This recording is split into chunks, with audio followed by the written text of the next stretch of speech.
We're back to Screen Preach for episode 17. So welcome back. Episode 17. Gonna talk about movies today, as usual, in the name of the Godfather, Son of Odin, and Holy Jedi. That's the slogan of the show. You got a problem with it, you can kiss my ass. It's on the back of the shirt, too. Look at this. This is the shirt you could have got for free. Somebody got a free shirt, by the way. So that's cool. Somebody got a free shirt. There's actually a couple designs, and he's allowed to pick from the different. He can pick whatever one he wants there. But this is the most that I got, was the black, and it's a nice fabric too. Actually, really comfortable right now.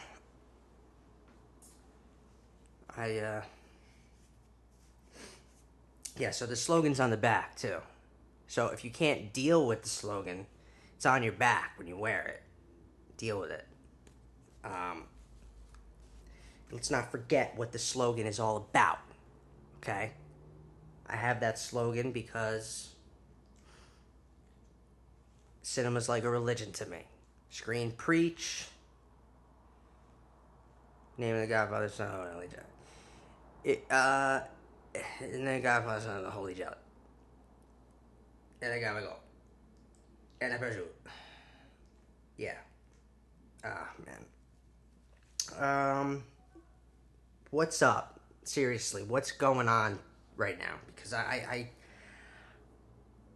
really am just waiting for work to kick in again. You know, the restaurant, it opened, but they have to soft open, so and I never got to finish my training. So I mean, I just gotta hope that they gotta feel it out, and then maybe I got some shifts.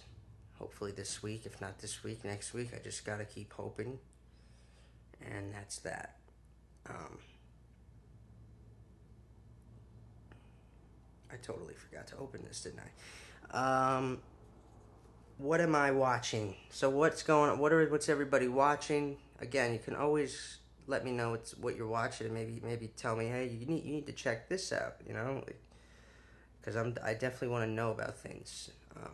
That's what I'm here for. I'm telling you what you need to watch.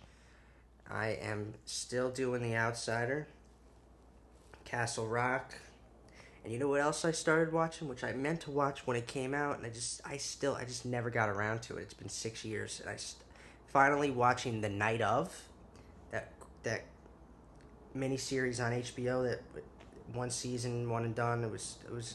It's very good. It's a very, very good story. And I'm on episode. I just watched 5. I've watched 5 episodes of it so far. I didn't expect it to go the way it goes for the main character, where they're taking his arc. Actually like playing around with the idea of what the system can do to somebody. Here we have an innocent guy, and he's in prison, and he has to adapt in order to survive. They turn him into what he wasn't. They turn him into what they keep telling him he is. That's what they turn him into by sending him away. It's crazy. It's a crazy, enlightening almost series, and the thing is, when you watch it, I think that's what's so great about the writing of the show. It's like they want you to think, okay, maybe he did do it. Did he do it? They want you to ask that question. That's why they take the approach they do here. It's very good. But I'm mostly on a Stephen King, run here. The Outsider, Castle Rock. I'm gonna rewatch a lot of the movies. They're just great. Some of those classics. And,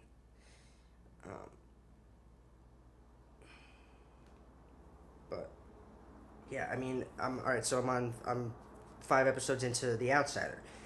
The first 2 episodes, very much beat for beat, like the book. There are little changes throughout, But then there's even bigger things that they do. They add elements. They give you, plot lines and little threads that the book didn't have to help, you know, spruce up the drama or aid the story information that we need to get. Because in the book, it's very much, books are more explanatory. It's easier to just use the thought process of the characters to really explain things. Where visually, with the show, they have to like create these scenarios to help explain what's going on better. Um, it's great. Don't get me wrong in any sense. It's a great show. Uh, definitely not uh, definitely not worse than the book either. As good as the book. Different mediums. I'm not one of those. I'm not gonna be like, oh, the fucking book's better. No, the book is almost never actually better. It's just different because that's what an adaptation is. They're two different mediums. They're going to be two different interpretations of the same idea or same story. Don't shit on the movie. Don't shit on the book.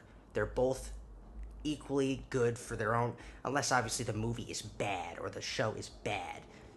Then you can say, yeah, the book was better because it wasn't a good movie or it wasn't a good show. But if it's a good show, you know that they're doing a good job. They're both great. They're both their own interpretations of the story. I think it's really cool to see what they do exactly the same and what they do differently. I think the biggest changes the biggest changes are, first of all, Ralph, his son Derek, not dead in the book. He's like away at summer camp, I think.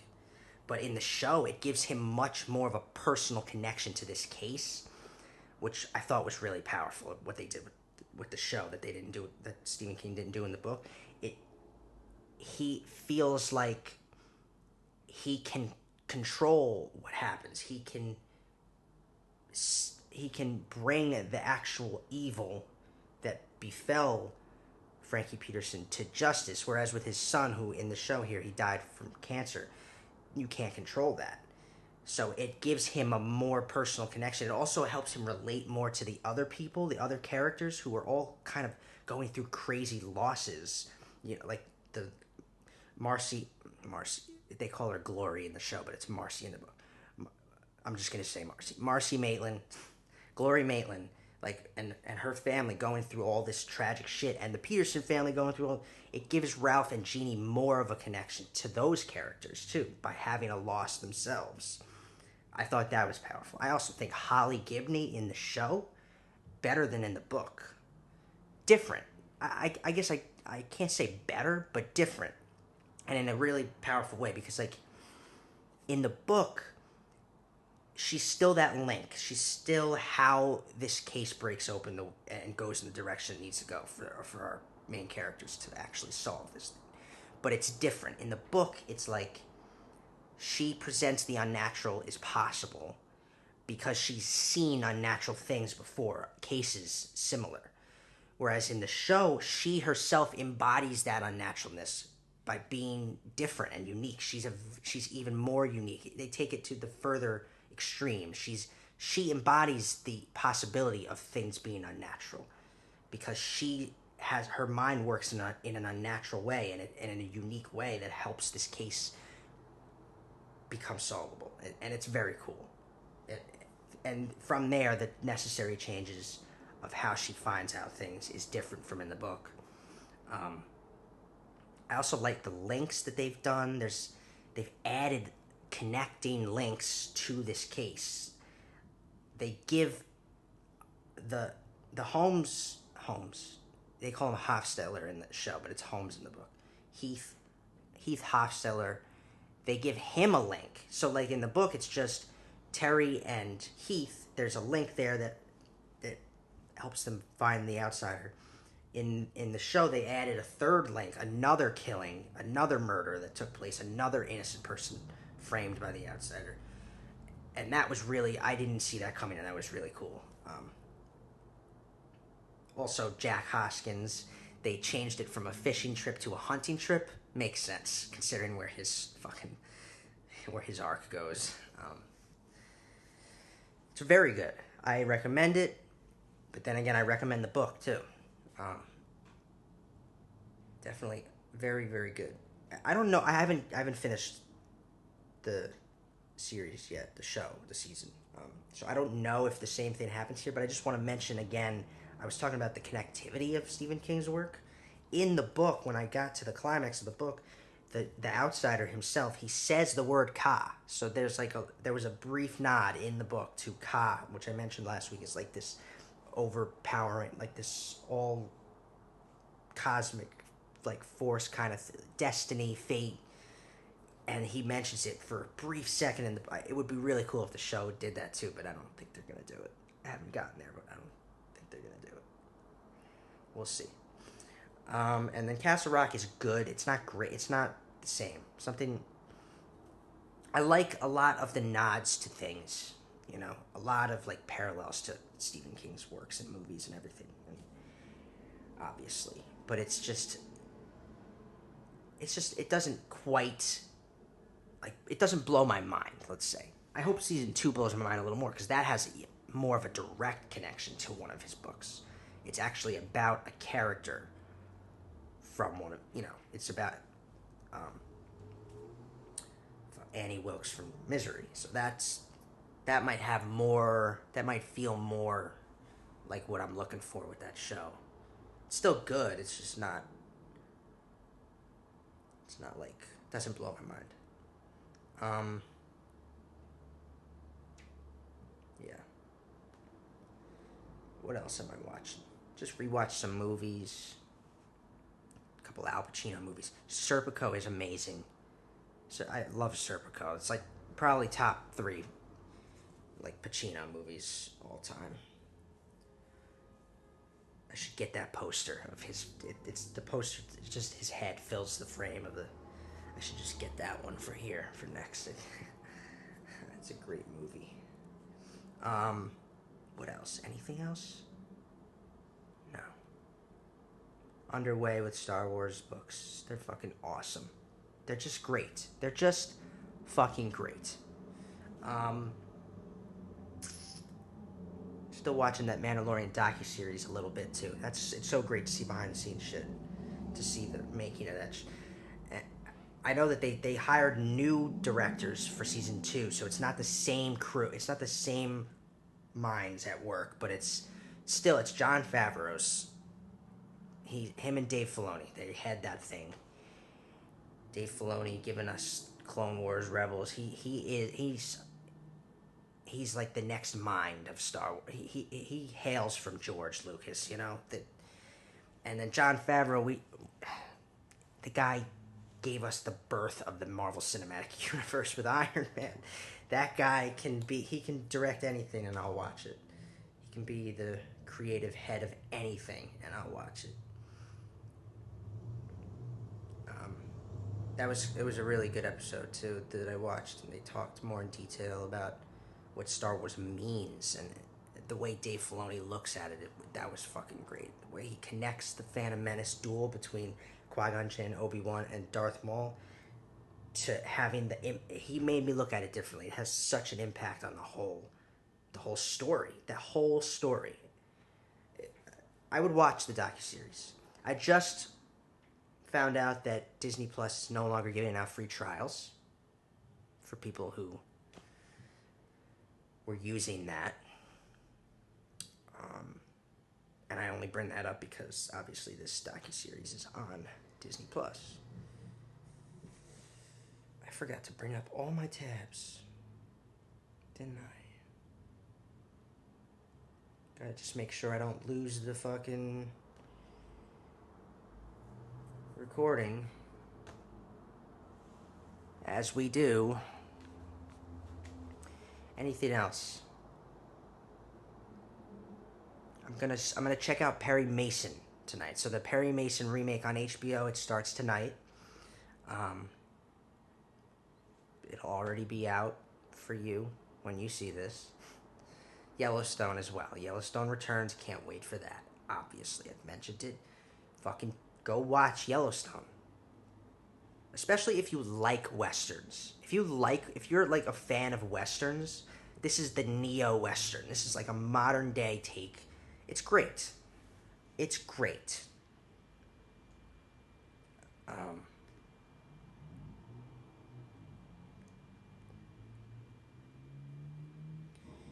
so yeah, let's get into the news because I don't think I have anything else to update anyone on, except maybe.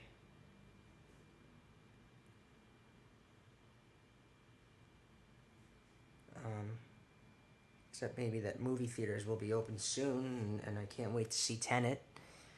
They pushed it back to July 31st, but yeah, I can't wait to see that movie.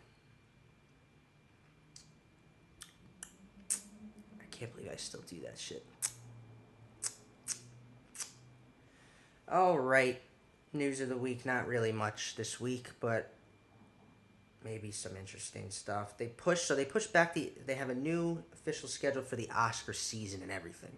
The Oscars are going to be in April next year now. Like they pushed it a solid 2 months. It also allows for eligibility another 2 months. So movies coming out in like February can qualify for the Oscars. Just a little something on that. They had to push back all that stuff. Um,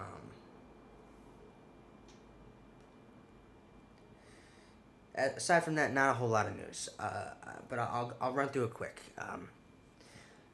So I was watching one of Joe Rogan's podcasts the other day, and he had Michael Imperioli and Steve Sciarippa on from The Sopranos, and I've been listening to their podcast. They're going through week after week. They're rewatching The Sopranos and talking about it, like telling stories from the set, and all. It's really cool. It's awesome. And he had them on. They were promoting and they were talking about stuff. And they told a story about how one time James Gandolfini threatened to beat the shit out of Harvey Weinstein. Great story. It seems a lot of people wanted to beat the shit out of him because there was also Brad Pitt too. He just what a piece of shit. You know what I mean? But it was to have our Tony Soprano. I could see him totally wanting to beat the shit out of that scumbag. What else? Alien movie is still officially moving forward, and the producer gave some updates on it. Sigourney Weaver's Ripley will be returning for the next Alien movie, and that's going to be really fun. Really fun. I don't know when that's supposed to come out. There's not really a whole lot of details yet. But given the pandemic, it's safe to assume it's even more pushed. But I just don't know. I'd like part of me is like everything's gonna get pushed. Everything will be pushed to some level, to some degree. But I don't know. Maybe not, because if you haven't even really gotten into production yet, and all that you're waiting for is scripts, you're giving the writers plenty of time to work on scripts, perfect the scripts. The writers must be. I know I'm speaking from experience. It can still be tough to write. It was tough. Now I'm back on a fucking roll because it was weird for a little bit just to not have work at all and trying to be creative it was just weird. But I'd imagine for professional writers who make fucking money doing it, which is ideal. They have a lot of time to work on a lot of projects. If the project wasn't in production yet, I maybe there's no pushback there. There's just a lot of great script work being done during the quarantine.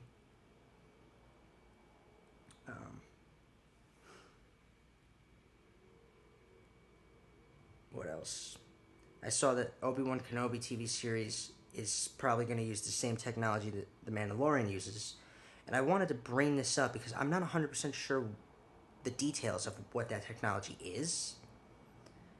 And funny enough, the next episode of the docuseries talks about the technology, so I should have watched it. Maybe I should have watched it last night so that I had more of an idea, but I can read it here with you. I just gotta hope that doesn't stop recording. yeah, Ewan McGregor mentioned. He said, He's looking forward to getting underway with that. He said he's probably gonna have more fun with it than he had with the prequel. He's gonna have more fun filming the Obi-Wan series than he had filming the prequels, and he said it's because of the technology. It makes you feel more in the world than it used to with the green screens and stuff. It's different now, and I guess that has to do with stagecraft technology. That's what it is. It's stagecraft technology.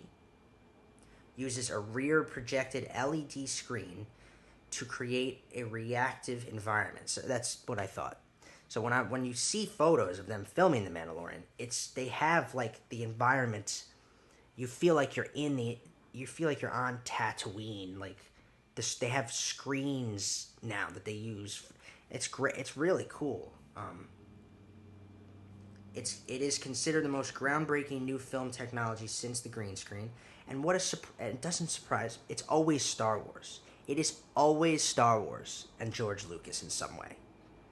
That is just these groundbreaking technological breakthroughs in film. It's always fucking Star Wars. It's really great.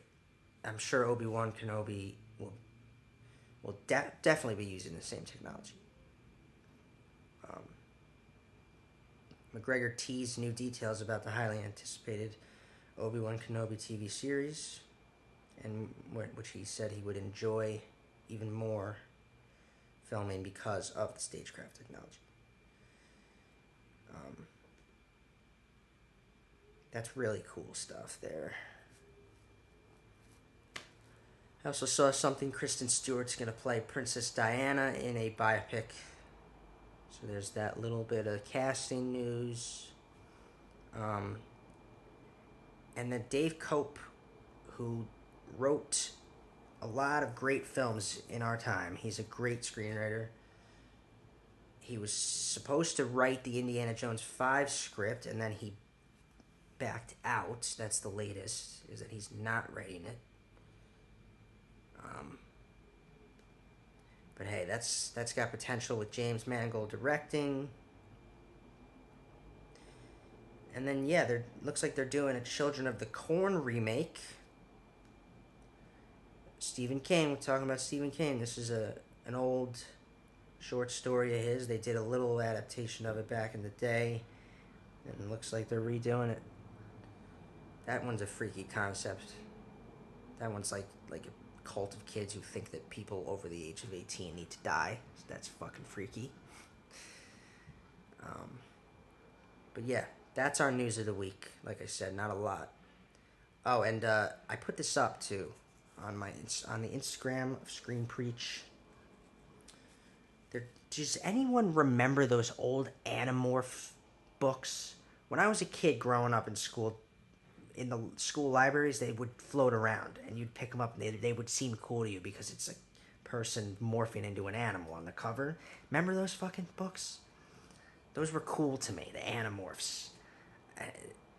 Apparently, they're making a movie. I found this out this week. They're making an Animorphs movie. So, it's such a cheesy. It was cheesy back then. I think they even had a little show for it. I think I remembered seeing like a few episodes of it too. It was so cheesy. But they're making a movie for that.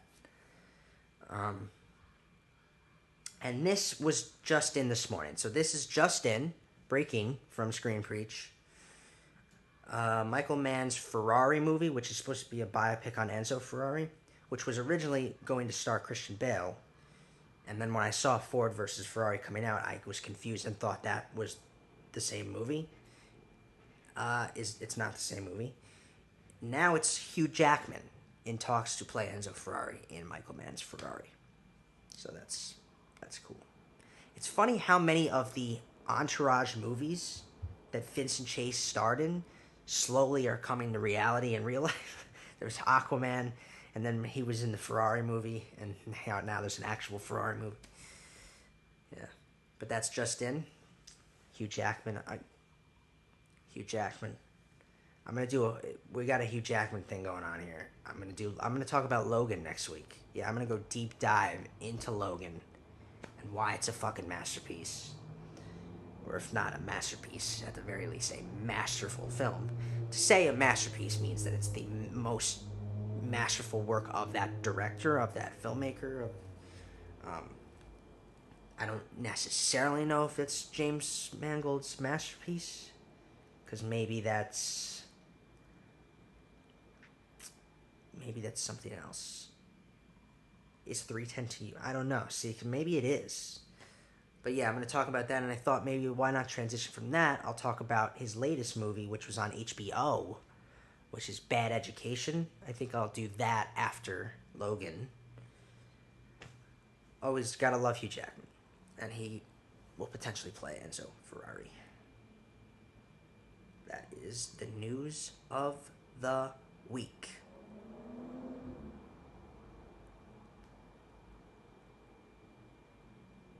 Anyway, don't forget that if you get the quote of the week right, I will give you a free shirt. Don't worry about the next couple weeks. I can't give you a free shirt because I don't have any more. But if you, all right, how about this? It doesn't matter if you get them right.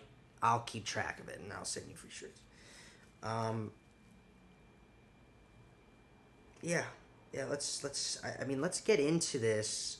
I'm gonna talk about it. In the name of the Godfather, Son of God, and Holy Jedi. For those of you who don't quite understand the slogan, it's Father, Son, and Holy Spirit, okay? But it's a Godfather, the movie. Son of Odin is Thor from Marvel. And I don't have to tell you what a Jedi is. So let's go. I'm going to talk about Aquaman today. And I rewatched it. I've only seen it twice. And I rewatched it recently.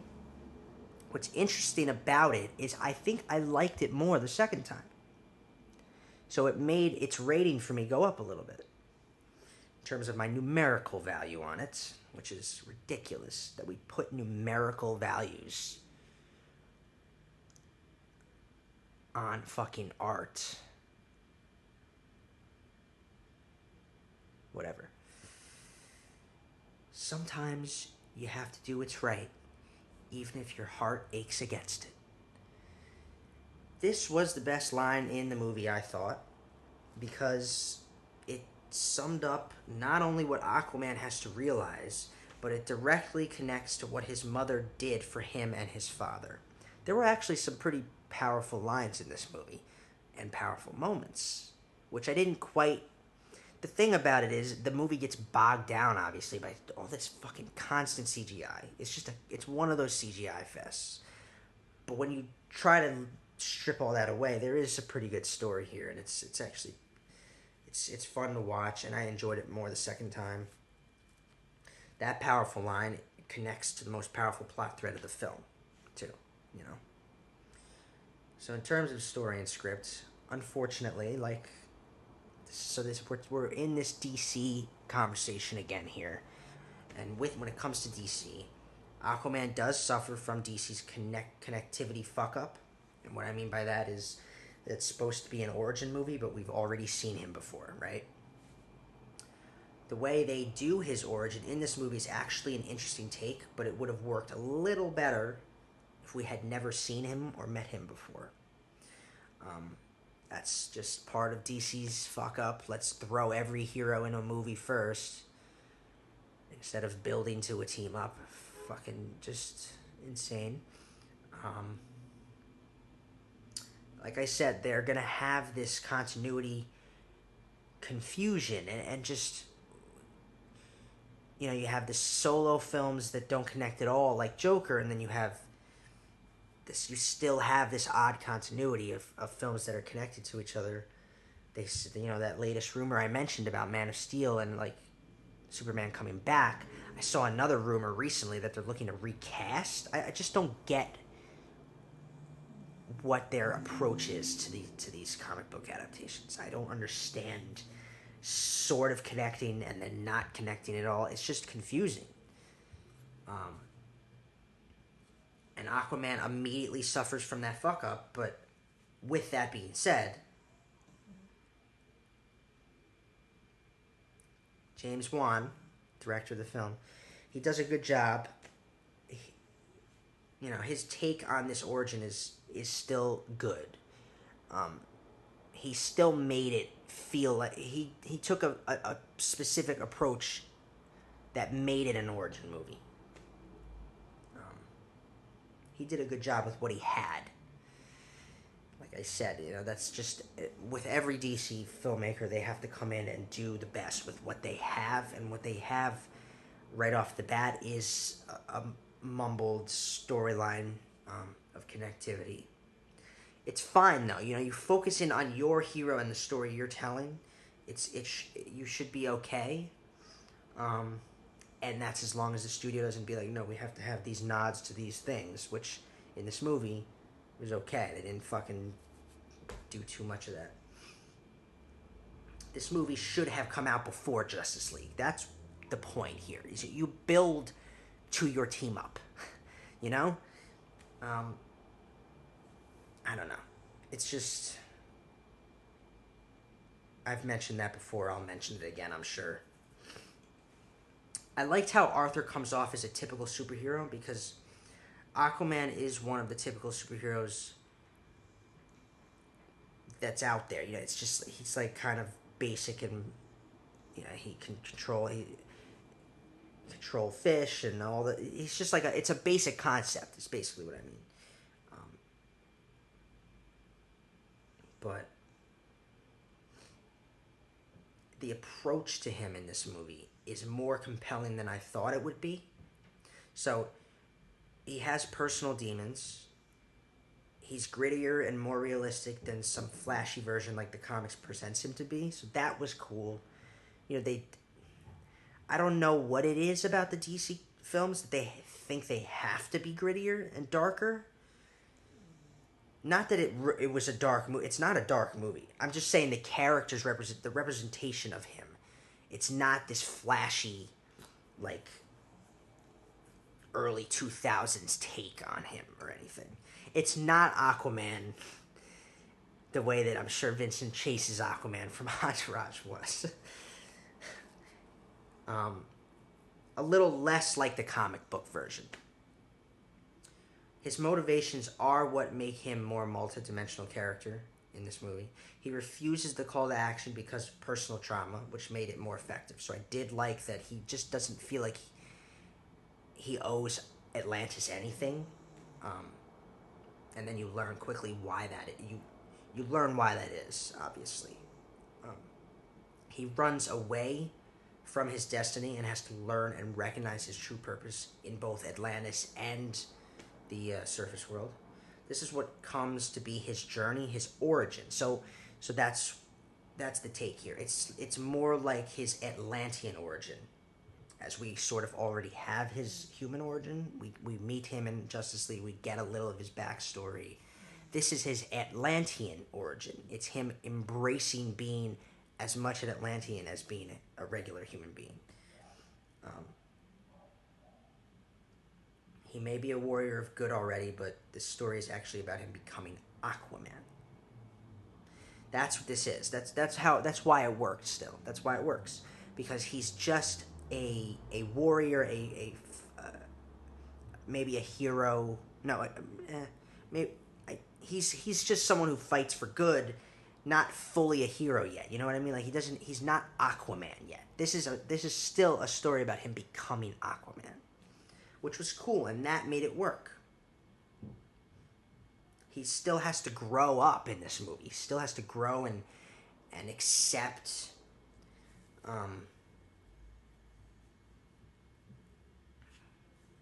he has to embrace the idea of becoming a king, becoming a hero. Structurally, it seems like that big movie structure. So, these big superhero movies, they have like a bigger structure. There's more plot points. We have the inciting incident, which is actually great. that it's Arthur's circle of being moment. So the inciting action of the movie is also his moment of being, that moment that affects his whole character makeup and why he is the way he is, and what will cause the recognition moment at the end and the change. So the inciting action is when his mother is taken back to Atlantis, taken away from him and his father. That opening. There's a really effective key incident moment that involves a decision and creates new demons. So what we have that moment where he decides not to save Black Manta's father. And that's a thematic father-son thing that we have in this movie too. His relationship with his father's great, and him deciding not to save a father for a son, it comes back to create a villain. So we actually get a more multi-dimensional villain in Black Manta because of that. Overall, the antagonists of this film in general are very effective, because even Orm, his brother, has not only strong motivations that we can empathize with, but a paralleled motivation with Arthur that makes them effective opposing forces, which was great. His motivation is solid. He blames Arthur and what Arthur represents, the surface world itself. So he blames Arthur, he blames the surface world for the death of his mother. Death, by the way, which I'll get to, obviously. And in reverse of that, from that, Arthur blames Atlantis. See how this works really well? Arthur blames Atlantis, and by extension Orm, and he represents Atlantis, for the death of his mother. And that's what we learn quickly in the movie, is that we don't quite understand his confrontational feelings toward Atlantis until it's revealed that when they took his mother back to Atlantis, they also banished her and most likely killed her. So he blames Atlantis for that, and that's the source of Arthur's inner turmoil and his inner demons in this movie. But yeah, I thought that at first Orm doesn't seem like a very strong character, but as you learn, I think as it goes on, it becomes more effective and a better becomes a better story because of their push and pull there. They both feel abandoned.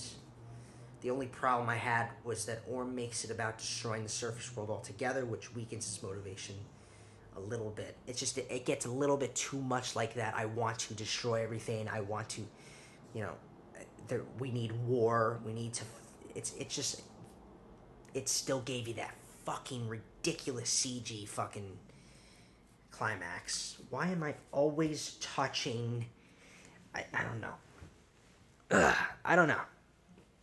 Excuse me. Excuse me.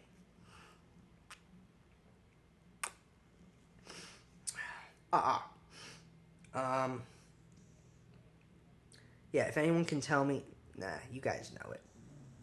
People who watch, you know it. What is that laugh from? Tell me what comments. What's the laugh from? That I did twice in the episode. What is it from? Name the movie. And you know what's funny is that maybe you don't know. Like, you know, but you don't know the name of the movie, and you gotta give me the name of the movie.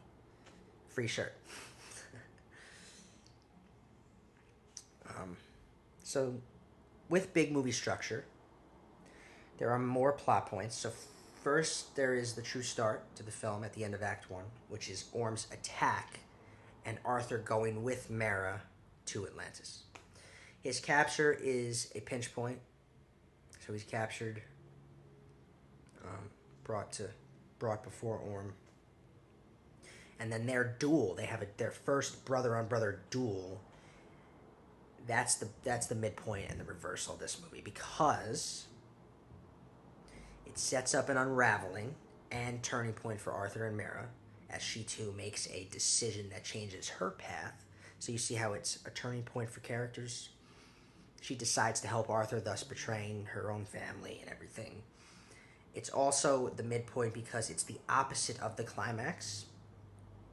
It's a typical hero's journey plot point. So he loses the first time, and wins the second time. That's very conventional of a hero's journey kind of thing.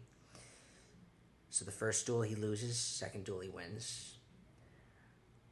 Sets the movie in a new direction too. So it's also why it's the reversal. They leave Atlantis, they head on to their actual journey, which is to find something and return it.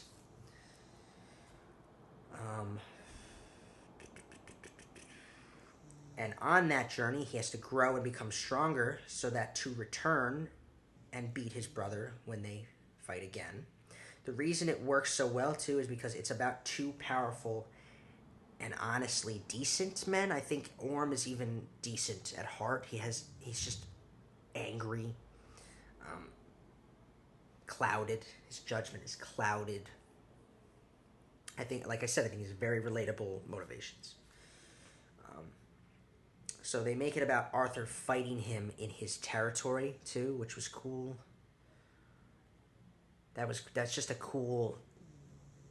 The whole movie sets that up. You know, he's from the surface world, so his training was on the surface world, and that is what allows him to beat Orm at the end. It was very good, very good callbacks and setting things up. It's a good arc. There's a great arc here. Even if it's too much sometimes, you know, it's a good arc. I also like the pacing of the film. There is really good world building, presenting the rules of the world. The flashbacks make it a kind of A and B plot thing going on too.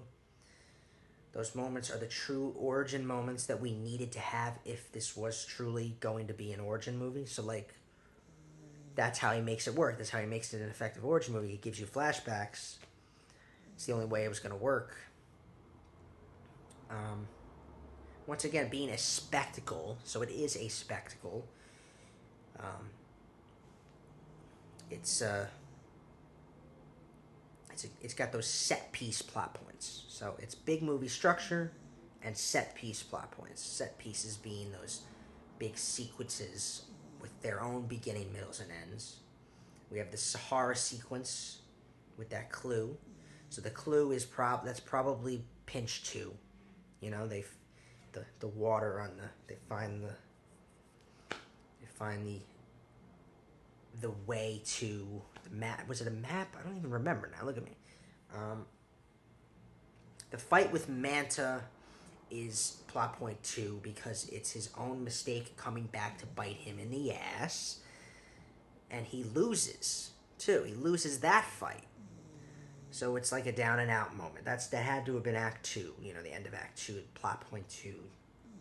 He slowly realizes his destiny.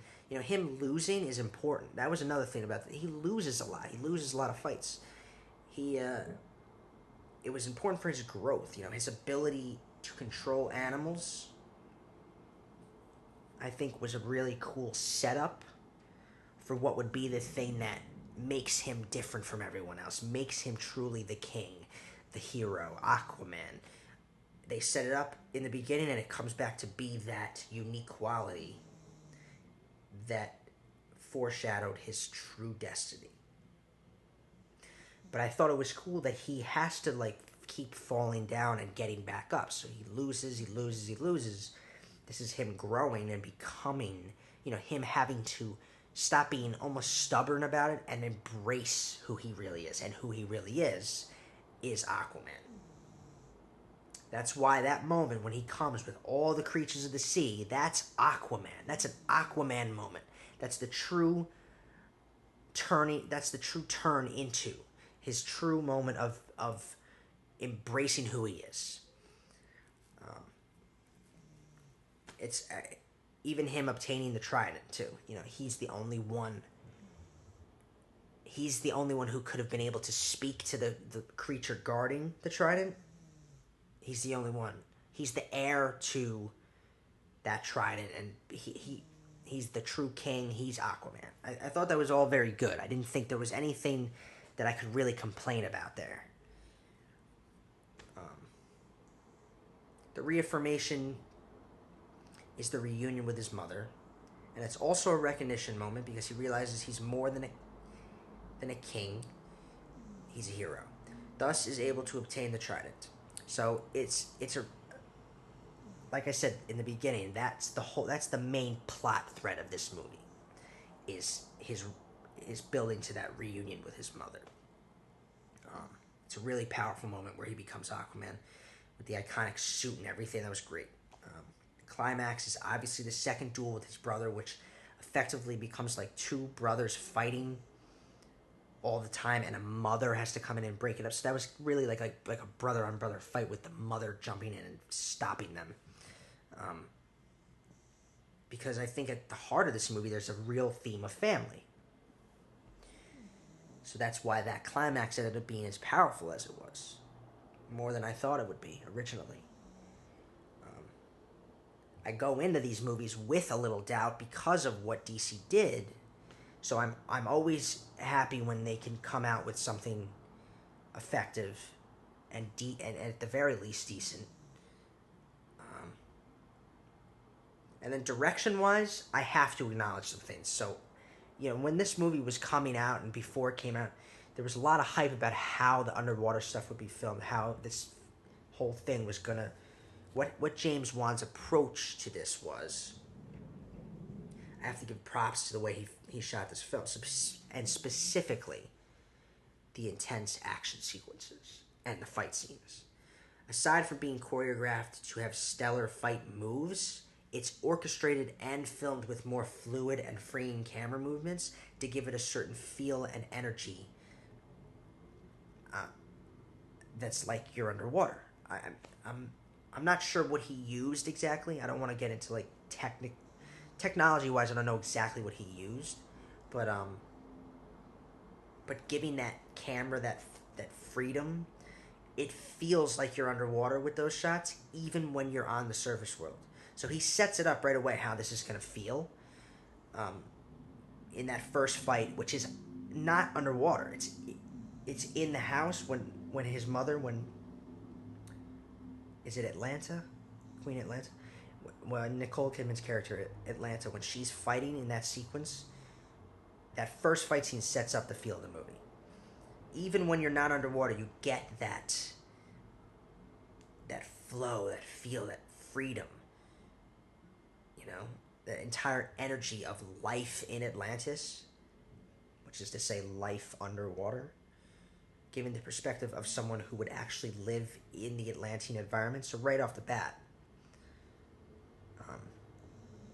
just go and watch that first fight scene, and you'll know what I mean. Like even though you're not underwater, you get that feel that this is what it's gonna feel like to be in Atlantis. It really, really well done with the all the underwater stuff, the choreography. Not really. I'm not gonna. You'll notice I'm not really shitting on it because it's not like I didn't enjoy it or anything. Performances too, Jason Momoa obviously. So we already got to see that he's a pretty good Aquaman, and so he's. In this movie, he's very charming, funny, and serious. He can, dramatic when he needs to be. And in this film, it's really him embodying the character more than any other appearance. He brings the story to life. You care about him more in this. He does lead. The movie's a little flawed. Like I said, it's overwhelming. The CGI sometimes it is another one of those DC CGI fests, but it's fine because the story overcomes that.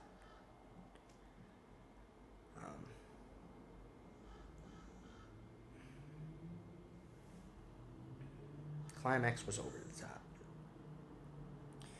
I think thanks to Momoa and his supporting cast, who all do a fantastic job with their roles, it makes it overall an enjoyable ride all the way through. It's also funny at multiple times. Amber Heard, too, surprisingly funny, and just she had a good chemistry with Momoa that I liked. Little cliche. There's a lot of tropey moments, cliche, but it's, a couple cheesy moments, but I think, like I said, the story and the approach to the execution of it saved the movie. It still ended up being good because of the effectiveness, the execution of the story. A couple of little things that bother me, I have to point out. First of all, it's a common trend with DC films to make the stakes too high. They are always too high. I don't understand what this is. They always do this thing where it's the end of the fucking world, which is insane. Like even Wonder Woman. Think about this. Wonder Woman, for being as great a film it was, even that movie had to throw that at you at the end of the movie. There's a big bad that came and is here to destroy the world, and she has to beat him, or else the world's gonna be. Why are the stakes always that fucking high? They can never narrow in on something personal and just make it like a more grounded story. Unless they're doing these new solo movies like Joker. These more dramatic, real movies. If it's part of this other continuity, it's like this spectacle of the world's coming to an end and we need our heroes to stop it. They need to branch away from that more. Okay, we've had it enough now. It's not like with Marvel builds to those moments effectively. The stakes are not always it's the end of the fucking world. You know what I mean? They build very precisely and effectively to those big movies. So when we have them, it's okay. We have allowed ourselves to believe that these kind of things happen in this story world. And that they don't just happen either. They are built to. There's things that cause them to slowly come into fruition. Thanos and his plan was built over 10 years of story before this big epic. It's not like we never knew Thanos was going to come along and then they throw fucking Infinity War at us. Oh my god, Thanos? And he's here to destroy the world? No, they built to it very effectively. DC, with these movies, it's always just the end of the world out of nowhere with some new villain. It's a new villain, and it's always the end of the world. I think Joker and Birds of Prey were the best lately for not being like that. Even Shazam, too, wasn't. But maybe Shazam was. Shazam might have had those stakes, too. I don't remember the end. Depends on what the villain wanted to achieve there. I forget. But another thing kind of bothersome, and don't take it to heart because I don't know Aquaman's comic origin too well, but since when is he bulletproof? What is this shit, too? Why is everyone bulletproof now? Since Superman is bulletproof, Aquaman, I don't remember. Why is he bulletproof? Why is he indestructible? Why is this the thing? You have these high stakes all the time, and your heroes are not as vulnerable as they should be. Superman is the only person with that kind of fucking power, and even he is vulnerable and has to be made vulnerable. The whole kryptonite thing. I just don't. What's with what is that trend that they keep doing? I just don't understand that. Also, did anyone else notice when they watched this that it feels a lot like Thor? Does anyone? I got so much of a Thor. I don't know if that's a bad or good thing either. It could be good. It could be. That could have helped. I don't know, but they continue to put this shiny Marvel coat. You notice this? It's like I don't know if that was the last time they do that. Trying to be Marvel is not going to help them. And there is that like shiny Marvel coat on this movie. You can feel it. I mean, and literally shiny. That moment when he's brought to his brother, could it be any whiter of a fucking, like, so fucking bright. Insanely bright, that scene. I was like, Jesus Christ, man. I don't know. I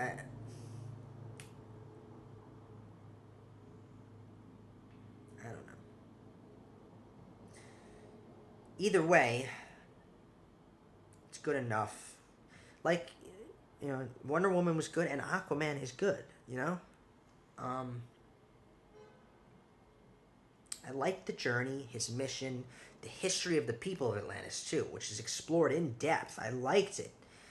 The runtime of the movie did it justice. You have enough. There's enough story. They hit all the right moments they need to hit. Just tone it down a little bit with the shininess of it. Yeah. I loved how Sicily, but this is just obviously I'm Italian, Sicilian, American. I loved how Sicily is what is used to represent the beauty of the surface world, and it fed into that sequence being a plot point because that beauty gets completely destroyed by Black Manta when he shows up, which was hard to watch. Um, and one more quick little note. I loved that Greta Van Fleet finally gets the cinematic debut they deserve. People finally realizing those songs can show up in movies similarly to how Zeppelin songs show up in movies, and I just thought that was cool. Just had to point that out real quick. Yeah. But yeah, my overall take is that it's too resonant to be a bad movie. Let's put it that way. It's too resonant to be bad, right? It has strong themes, and I like how it's about a mother and a son returning with each other. Like I said, it is the main plot thread of this movie, which gave it heart, gave it a lot of heart. I don't know what it will. I don't know how the movie's gonna age over time, but for now, I mean, like I said, I saw it the second time I saw it. I liked it better than the first time I saw it, so maybe that's an indication it will age pretty well. But maybe, I don't know. If I watch it a third time, I don't know. Does it go the other way? And again, it's all opinionated.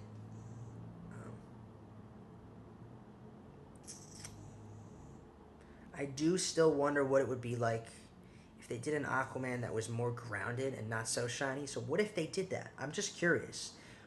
I'm I'm I'm challenging a filmmaker that's doing a DC film like Aquaman with that kind of shiny, in, you know, environment to maybe find a way to ground it. Could do an Aqua like if you did an Aquaman movie that felt more like a Batman movie, what would that be like? Would it even work? Maybe it doesn't work, and that's why they don't do it. But I challenge someone to give it a try. It would be interesting. For Arthur, a big piece of his perspective has to do with the fact that he was lied to about his mother, thinks Atlanteans killed her, but his his mentor lied to him. So that's really what caused him to lose faith in his other half, in the Atlanteans, is that someone close to him who brought him up ended up lying to him. That was, I think that was sort of at the heart of what his turmoil was. All the themes are hit. All the themes in this movie are very straightforward. Purpose, destiny, home, family, and good versus evil, which is obvious and necessary of a superhero movie. But in this movie, it's more about right versus wrong, which is better. If you're gonna play with the idea of good versus evil, right versus wrong is better. It's more relatable and realistic. Obviously, it's the same way as saying good versus evil, but really, it's about a moral judgment and decision making. So, like I said, Orm is not an evil person and not an evil villain. He has relatable motivations, so it becomes about him realizing what's right and wrong. It becomes about Aquaman realizing what's right and wrong. It's a better thread to pull on than than good versus evil, I think. Arthur, he has to learn from his mistakes, learning how to be a king, how to be a hero. We watch him get beat up a lot. I also liked their disadvantage of not being able to have their staffs at the trench because it forces them to use natural fighting skills. So, like I said, I think James Wan does an overall very decent job with the stakes he has. He doesn't always he knows how to play moments the right way. That, you know, making them not have their staves on the surface world allowed them to have to adapt in order to survive and persevere. There were a lot of cool moments like that. It's the whole overall, you know, Arthur having to adapt to even fighting underwater to why he loses originally, and then to parallel that, he faces his brother on the surface and wins. Let's sum this up. Let's finish this up here. It does feel convoluted sometimes, but it's the right length. It's the right pacing. It's just a lot. It was a lot for James Gunn. James Gunn. Is that someone? Yeah, James Gunn. Guardians of the Galaxy. James Wan. It was a lot for him to navigate, but overall, he did a very good job of giving us a pretty decent outing of DC Comics, I think. Overall, it still managed to be one of the. Let's be clear. It manages to be one of the better DC movies. So for that reason, I have to give it a 7.6. Right on the border, right on the verge of good. And yes, it was good. It's good. It's good. Is it as good as... No, I don't know. It's good, but not as good as some others. And it's good, but not as bad. I don't know. Whatever. It's good. It's good enough. Maybe that's what I should rate it as. 7.6, good enough. I don't know.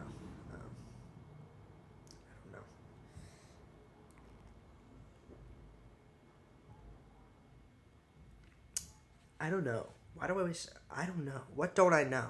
You know. You're telling what you think. How about our movie quote of the week, then? Let's do that. And like I said, I'll keep track of people who get it right and give them free shirts. And here it is. This week's genre is action-adventure with a little bit of sci-fi, fantasy, I don't know what you would call Aquaman, but the quote is this: "You call it science, and your people called it magic. Well, I come from a place where they are one and the same thing." Name that movie. And pay attention to how I talk about things throughout the episode, because there are some hints. And I think that's it. I'm done here. I'm going to wrap this up, okay? Follow the show at Screen Preach. Follow me at the Ben Morganti. And check out my website at benmorgantistory.com. If you want to do a visual drama of any of my stories, we can do that. I'm still open to that. So check out my stories. Go read them on my website and tell me which one you think is the best or whatever. Check out my Patreon. Support the show.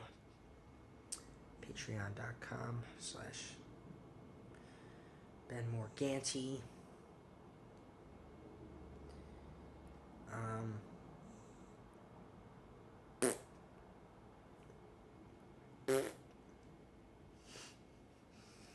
And yeah, you can find this where you find podcasts. Apple Podcasts, YouTube. Check out my brother's channel at J&J Customs. And subscribe to BMS Studios on YouTube. In order to keep up with everything, tune in next week. I'm going to talk about Logan. Tune in every Monday for new episodes of Screen Preach. And as always, have a cinematic week, people.